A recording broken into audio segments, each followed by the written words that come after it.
Super. So thank you. As said earlier, wanted to talk today about integrating care across our hospitals. So we are 2 hospitals in Northamptonshire. You will be aware from the news, and it was in your charts at the beginning, our biggest issue is our elective waiting list. And we are working across our 2 hospitals as what we call in the NHS an elective care collaborative to help address what that looks like. And how can we minimise waiting times? How can we make sure if we've got a longer waiting time in one of our 2 hospitals, how can we make sure we share that across the system? However, we have 2 sets of systems that don't talk to each other because we 2 separate hospitals, 2 separate clinical systems, 2 separate operating theatre systems. Really difficult to get some of that information. So we can't see what our waiting list and capacity to treat patients is across Northamptonshire. So we joined the Trust CCS programme, the Trust Care Coordination System programme, to help us with that visibility of what is our waiting list across our whole system and what capacity have we got. And my experience of working with data in the NHS, you either have nowhere near enough data or far too much data. And I think we've got instances of both of these in how do we manage our wait, or where we were in terms of managing our waiting list. So if I think about our information around how effectively our operating theatres are running, our teams don't have or didn't have access to that data, can't see, it's Mr. Smith on a Friday who always starts his surgery sessions late. It's Mrs. Jones who always books her Friday afternoon session to be slightly less than the others. And you have people who are managing that capacity based on gut feel. And then on the other side, too much data, really difficult to see where are the key things I need to pay attention to. If you've got lists of tens of thousands of patients, how do we really see where those issues are, and how can you quickly get to what the different problems are, and what action you can take that can make a difference. So just an example of booking patients into theatres. So we've got a patient waiting list. In theory, we need to book these patients into the waiting list, which on the face of it seems quite simple. But in reality, what we need for that is some information on our waiting list. We need information on the pre-operative status of the patient. Have they had a session with the anaesthetist? Are there any special things that need to come up about that? We need their theatre scheduling data. We need their theatre staffing data. And they come from 4 different systems who don't talk to each other. We have an added complexity in Northamptonshire in that we've got 2 different hospitals. So this is actually 8 different systems, which doesn't make it particularly easy. And then inputting the information into those systems, we've got the theatre team, we've got the specialty management team, we've got the surgeon themselves, we've got the theatre booking team, and then we've got the clinical and operational leadership. So very quickly, something that should be relatively straightforward gets to be quite complicated. So pulling together with the Trust CCS, we've pulled together, through Foundry, been able to pull together all these bits of data from the different directions they've come from, which is a really big step forward for us. It is really, really hard to be able to see all of our data in one place with the systems that we've got set up in the hospitals. We've then organised it, and organising it helps to bridge the gap between the different systems. And that can be, as simple as linking data fields up. But for example, in Kettering, we include our endoscopy rooms in our theatre scheduling system. And in Northampton, we don't. We use a different system for endoscopy. So it helps to kind of make sure that we're looking at that properly. So we were quite pleased with this. But what we found is that the data by itself isn't necessarily that meaningful. So what I wanted to show you was how we started this work in June. So this graph, which is mostly covered up at the moment, shows you the usage of our system. So we launched in June, and you can see these are actions that people created in the tool to add another patient to a waiting list or to change their theatre schedule.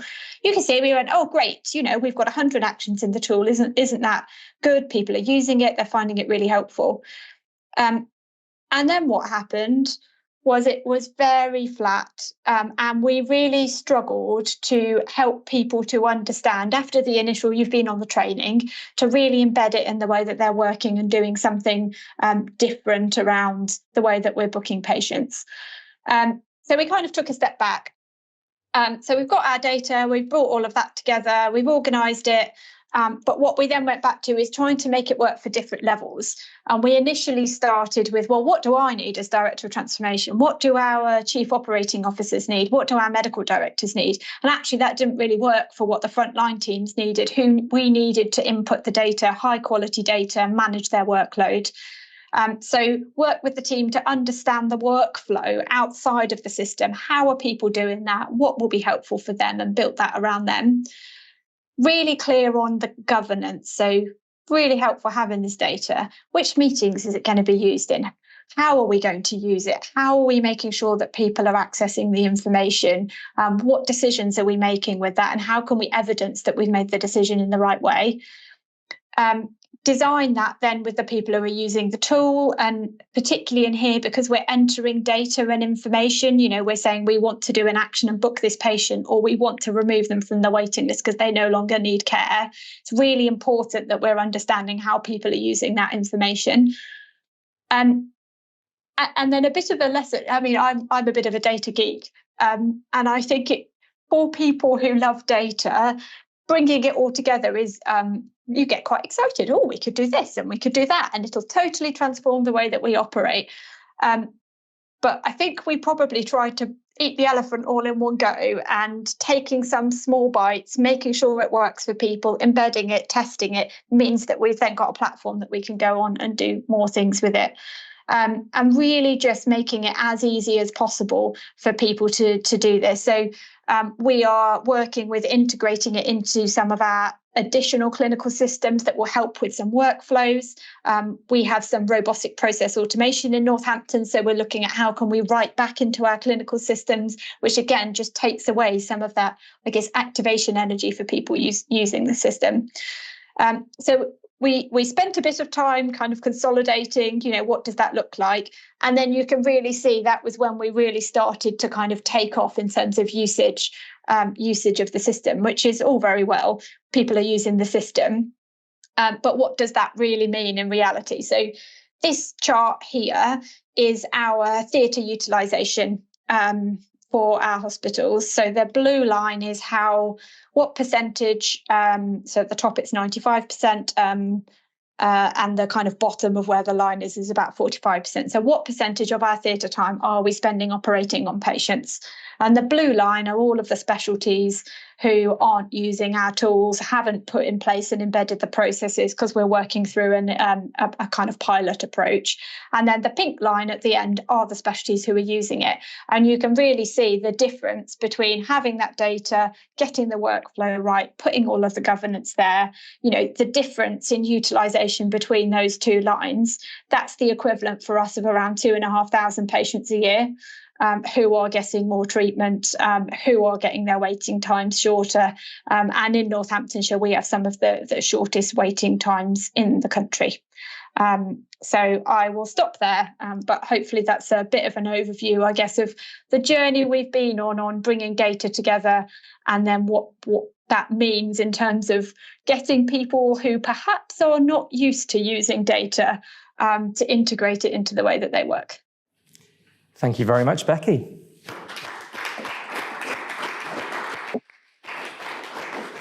And thank you for giving us a new meaning of data bites, though I should stress no elephants were harmed in the making of tonight's event. We're going to go into the room for questions again. First, again, if you are online, please do use the Slido. It's bit.ly/SlidoDB39 if you're not there already. Who in the room would like to ask Becky a question? I want to ask a version of the same question I posed to Palantir. It looks to me, if you were working in a different industry, you would be doing the stuff with data probably a little bit better. Amazon has to deliver parcels, and they usually deliver them on time, and they're organized, and they don't have a mess behind the scenes.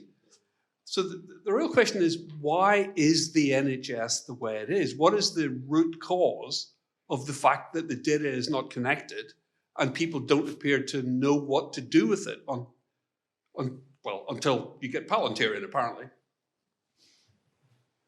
That is a very big question. So I think the IT infrastructure of the NHS, it is piecemeal. That's partly due to the way that the NHS and the capital funding programmes work. It probably partly due to the National Programme for IT that people may or may not be aware spent quite a lot of money and didn't achieve the outcomes that it was intended to. And so that, I think, prevented quite a lot of the let's have a national system that means that all the systems are integrated and talk to each other, because when that was tried, it didn't work very well. I think until recently, and I'm probably talking the last 5 or so years, I don't think during some of the procurements of the IT systems, interoperability and data pipelining and being able to get data out was particularly well built into the specifications of some of these programs. So some systems are quite antiquated and the contracts haven't yet kind of come up for renewal. There is a program in the NHS at the moment to put all systems onto an EPR. So we have one in Kettering, actually. We don't have one in Northampton. And our systems in Kettering are substantially more joined up than the ones that we've got in Northampton. So I think we are on a journey in that direction. But we've still got the issue of the people systems don't talk to the healthcare systems, and how does that fit together? I also think that there hasn't been a great deal of historic investment in data analytics, data engineering, data science skills in the NHS. I have worked in the private sector before, and when you are trying to compete within the NHS pay structures for people who are high quality data analysts, data engineers, it is extremely difficult to compete against some of the salaries that people can get working for Amazon, working for other private organisations who can pay more. And I think there's been a lot of work since COVID. I think the value of data was really proven during COVID, all of the work around the vaccines, all of the work around the research into COVID treatments. That has meant there is now, how do we grow our own within the NHS? But we are on the back foot with that, I think. Thanks. I'm going to go online for the next question. This one is from Mark again. How much has data cleansing, in quotation marks, in Palantir reduced your waiting lists? And how many of those cleansed patients were later added to the back of that same list? So we're in a different position than a lot of NHS organisations in that our waiting list was already quite clean. So we have cleansed a very small number compared to some other organisations who I know are in the pilot. So we've probably only cleansed around about 50 patients from our waiting lists. Now, partly we've got, as I say, a smaller waiting list than some of the rest of the country. But we had also spent a lot of time and money in doing a lot of that cleansing manually ourselves. So what we are expecting and hoping that Palantir will allow us to do going forwards is to do that in a more time-efficient way so that we can use that admin resource, that clinician time to do other things. But yeah, we are in a slightly different position than I know some of the other trusts who are on the pilot are in on that. Great. So as far as I'm aware, nobody's been added back on again. But it would be a very small number if that was the case. Thanks. I'll come back in the room for the next question. We've got one down here. Good evening, Becky. My name is Guneet. I'm an analytics consultant at a boutique consulting firm called The Math Company. My question is regarding how did you go about procuring a solution, if you would want to call it, from Palantir? What is the process? Do you put up a problem statement? Is it a statement of work? Is it a contract? Is it a long-term deal? Because as a boutique consulting firm, we usually only work with Fortune 100 companies, but we would not even think about how do we go start working with NHS trusts. So could you just declutter or disentangle this mirage for us? Thank you. So the pilot that we're on with Palantir is a national pilot, so the contracts are all held with NHS England, and then we are part of that pilot as part of the improving elective care programme across the NHS. But I think your question is probably, if we were to do something locally, how would we go about that? So the way that a lot of the NHS procurement works, there's a set of frameworks that are out there. Some of the big ones are there's Crown Commercial Services Framework, there's the NHS Digital Marketplace G-Cloud, and what we would normally do would be to, as you say, create a statement of work, put that out in terms of an ITT to some suppliers who were on that framework, and then go through a procurement process in terms of evaluating those bids for hitting the essential criteria and hitting value for money around what that looks like. Probably the main one from a digital perspective would be the NHS digital marketplace run by gov.uk. Great, thank you. I'm going to go online for the next question. Anonymous, good evening to you, Anonymous, asks, the use of Foundry in the NHS is not without controversy. Do you have ethical concerns about doing so? So it isn't without controversy. And we had some of those conversations. So I sit on both boards. We have had some of those conversations in boards.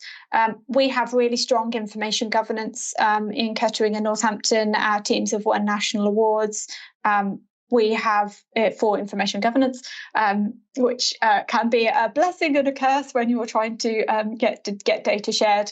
But in our case, we're really fortunate because it protects us as an organisation. And I put my trust in their professional understanding and ability around information governance, and that our data is secure. And, I think the direct benefit that we are seeing at being able to better manage our patient waiting list and our operating theatres, I can point out the patients who have been treated quicker because of that.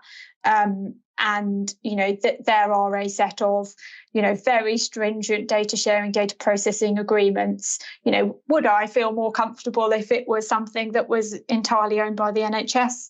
Yeah, of course I would. We're not in that situation in terms of that, and so we have to be reliant on some of the large data companies who are at the end of the day expert at what they do in this space. But I'm confident that the balance of risk sits on the side, certainly from the contracts that I've seen and read and looked at the data sharing agreements, the balance of risk, the benefits outweigh that for me. Thanks. Very quick question, very quick answer, right at the back. You mentioned data cleansing. If you're fixing errors in the data that's being imported into the Palantir system, is that going back into the patient record, which is held in the hospital? Because, of course, that is the base of truth. Yes, yeah, 100%. So the way that it functions in our tool at the moment is people identify an error, it flags that there's an error there, and it essentially creates an action which kicks off a workflow, and then somebody goes into the system and corrects it. What Palantir Foundry will then do is say, has that then been actioned in the system? So you can, it doesn't directly write back, which is helpful because obviously we've got user-based access control on some of our clinical systems. But what it does do is say, has that action been completed, yes or no? We are looking in a couple of cases about whether or not we can do some automatic write back, but we're just making sure that we are putting in place all of those user-based access controls so we don't have people making amendments to the records unnecessarily. Brilliant. Well, unfortunately, we're out of time, but Becky, thank you very much indeed. Thank you very much for having me.